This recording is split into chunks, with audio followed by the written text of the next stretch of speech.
Hello and welcome to Movers and Shakers. I'm Ken Miller. Today I'm joined by Tony McNeill. He is the new Lansing mayor. Tony, thank you very much for coming by today.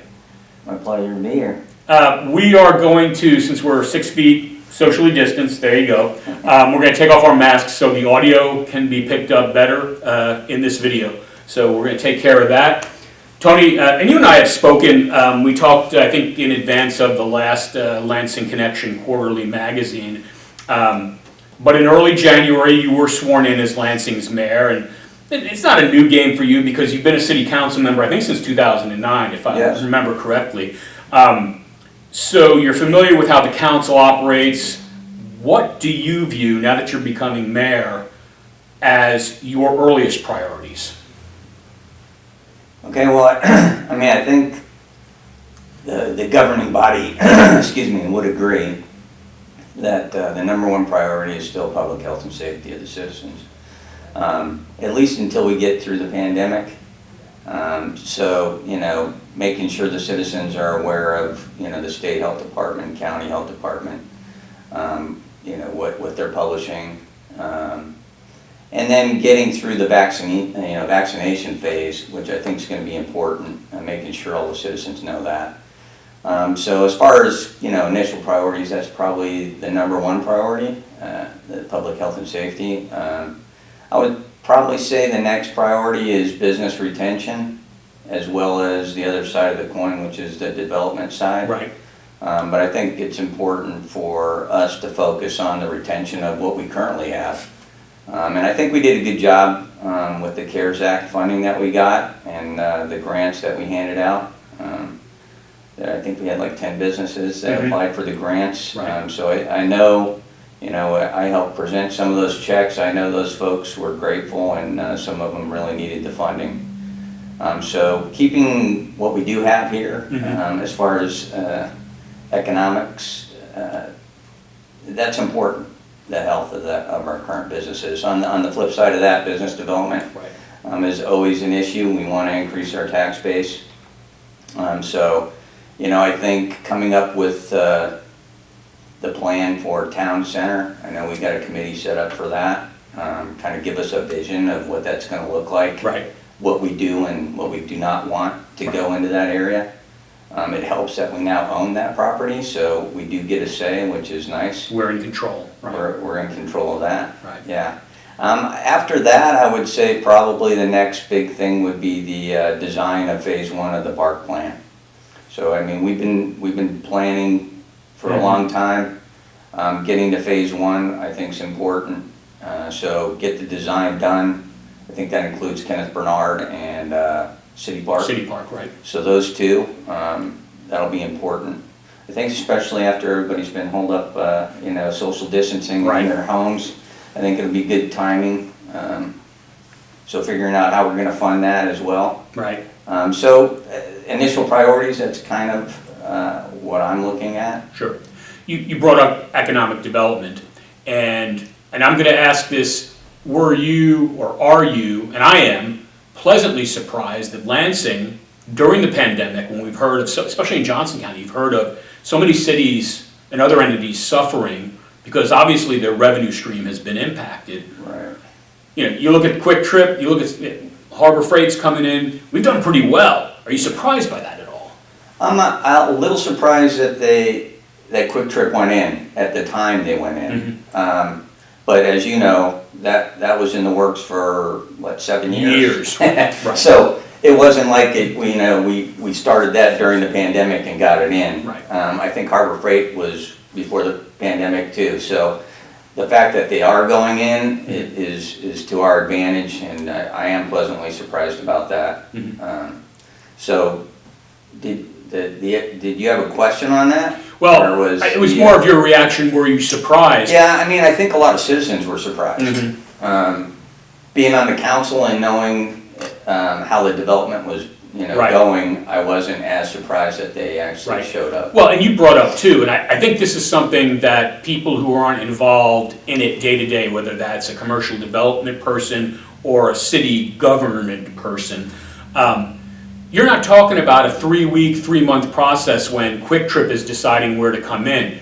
Right. Years. So, and you've been on the council since '09, so you know when we started out at the 20-yard line and how long it took to get over the goal line. Right. It's not a quick process. No, it's not, and you know, we had to make a deal with the co-op and get them relocated, Right, which right. I love their new site. I think it's beautiful down there. I think they're happy down there.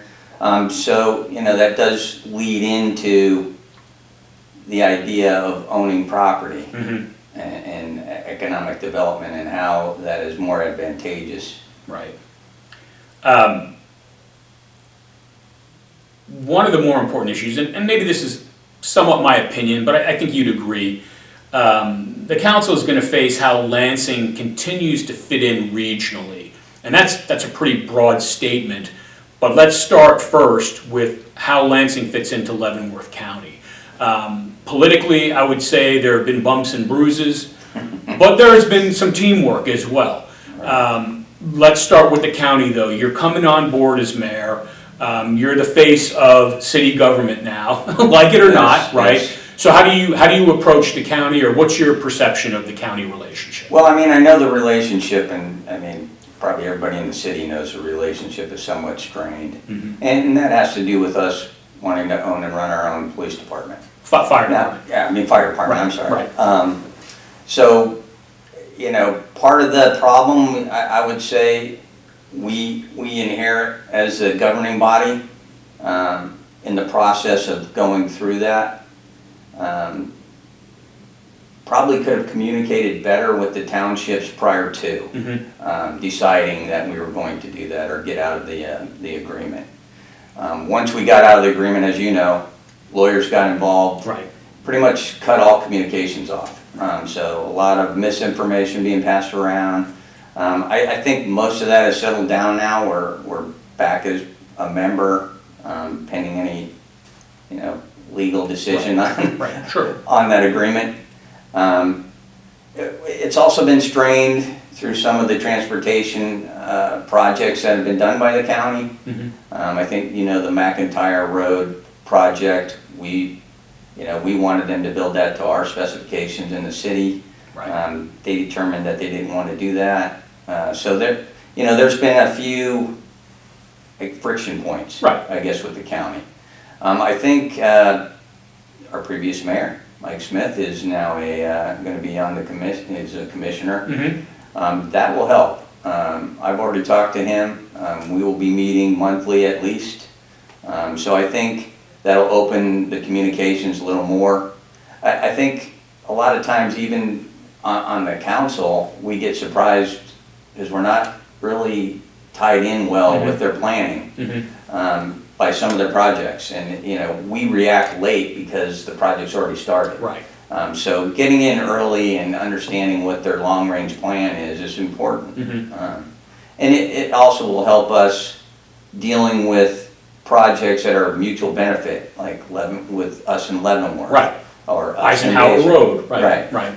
Or DeSoto Road. with DeSoto. Baser, right? I mean, so, and the townships, the county roads that are on the fringes. So getting in and understanding their long-range plans is important. I think we need to do that. And I intend to work with Mike Smith on getting a better understanding of that. Sure. Broadening it out a little bit, and as someone who's gone to his share of Mid-America Regional Council meetings, Yes. you're talking about the Kansas City metropolitan area, the counties on the Missouri side. I think there's four of them on the Kansas side. And I can tell you there was an attitude when I started going 10 to 15 years ago to these meetings. You know, Leavenworth County was kind of an afterthought. And not through Leavenworth County's fault or Lansing's fault. It's just the way it was, from population base to who seems to get the biggest slice of the pie, Johnson County.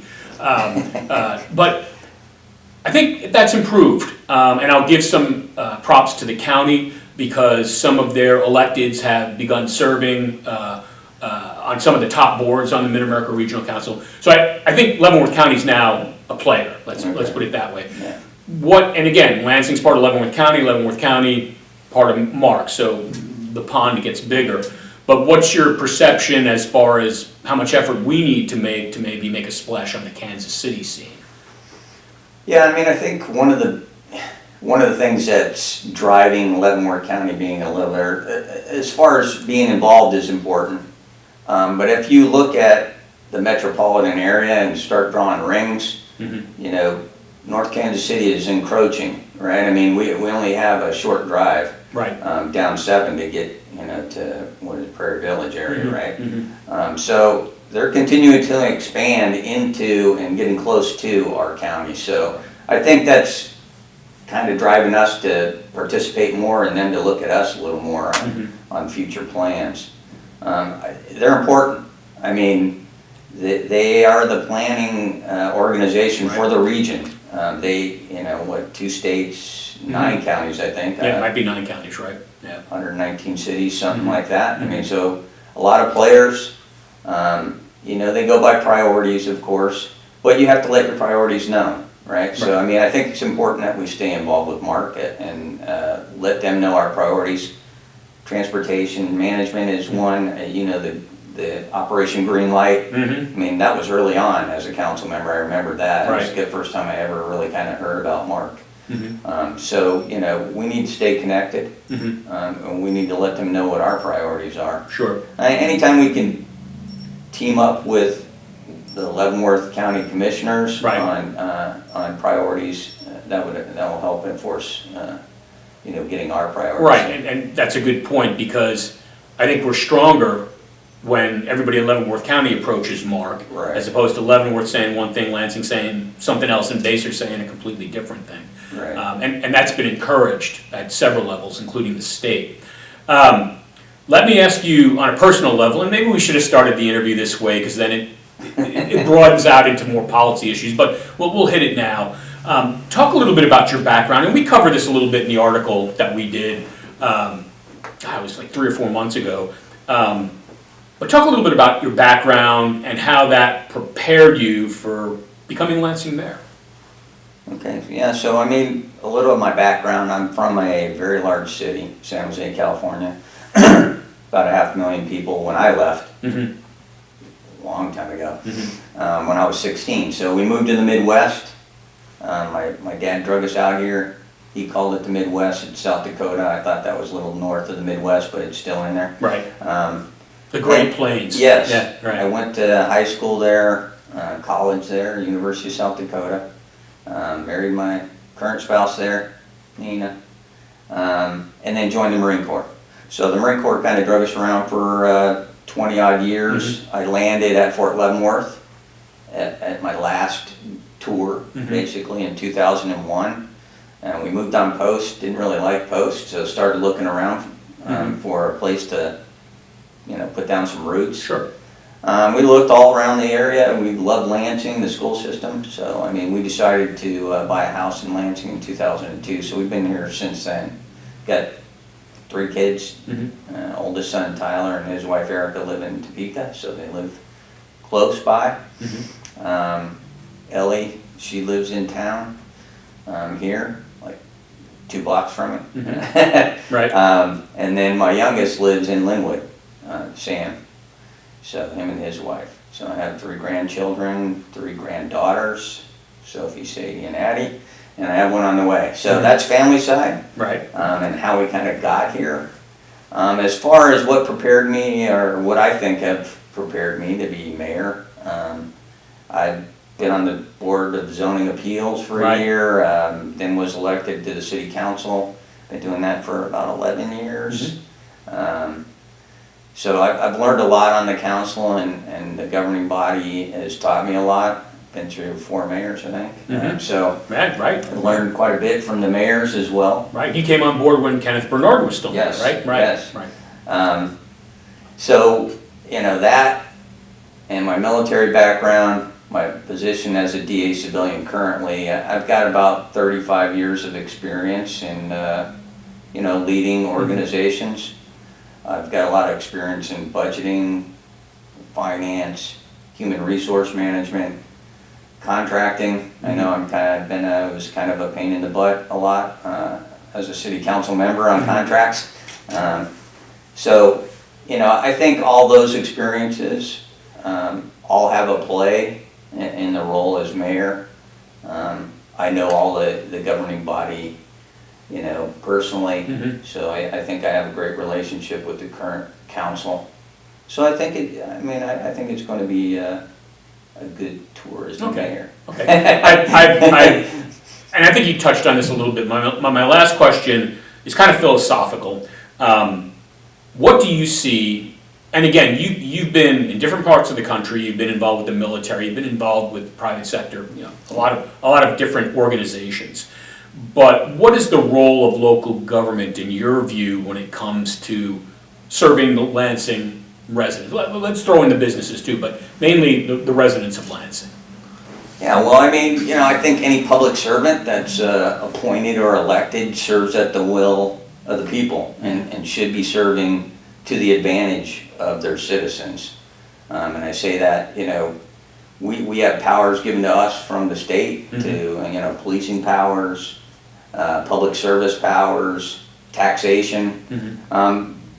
But in all that, I mean, it's really, you know, you want to be good stewards of the citizens' money. Right. You want to make sure that what we're moving forward with, that in a general sense, the city agrees with. You know, I mean, you're always going to have citizens who like or dislike some of the decisions you've made. But, you know, our authority that's given to us is only temporary. I mean, we're all citizens of Lansing. Right. You know, we just decided that we want to help lead the city, you know, as we move forward. Do you think people sometimes forget, especially if they're on the other side of the issue, I mean, you live here too. You got to live under the same rules that everybody else does. Right. Yeah. Yeah, you know, I mean, you have people who, you know, I would take the mask issue. I mean, that was a big issue. Right. You know, but we do have powers vested in us to keep our citizens safe. And overwhelmingly, the council voted for that. But you have, you know, folks who believe that's and you know, I can't disagree with them, that believe that's impacting their rights, right? So, yeah, I mean, when I was a city council member, you know, I think that Tobacco 21 was a big issue. Yes, that's right. I mean, I heard from quite a few residents, but I also heard on the positive side too, from residents who said, you know, thank you so much for doing that. So you have to balance it, and you know, in Ward 4 specifically, you know, if you're from a ward, you try to listen as much as you can to your citizens, but when you make the decision on the council, you have to look broader. You've got to make it for the whole city. So, yeah, and then, you know, they always have the right to throw you out of office during the next election. Every 4 years. Yeah. So I mean, you know, if you're not doing a good job or you're not serving the people like you should be, then you should be beating the next election, in my view. But it's kind of my philosophy. All right. Good deal. All right. I've been speaking with Tony McNeill. He is the new mayor of Lansing. For Movers and Shakers, I'm Ken Miller.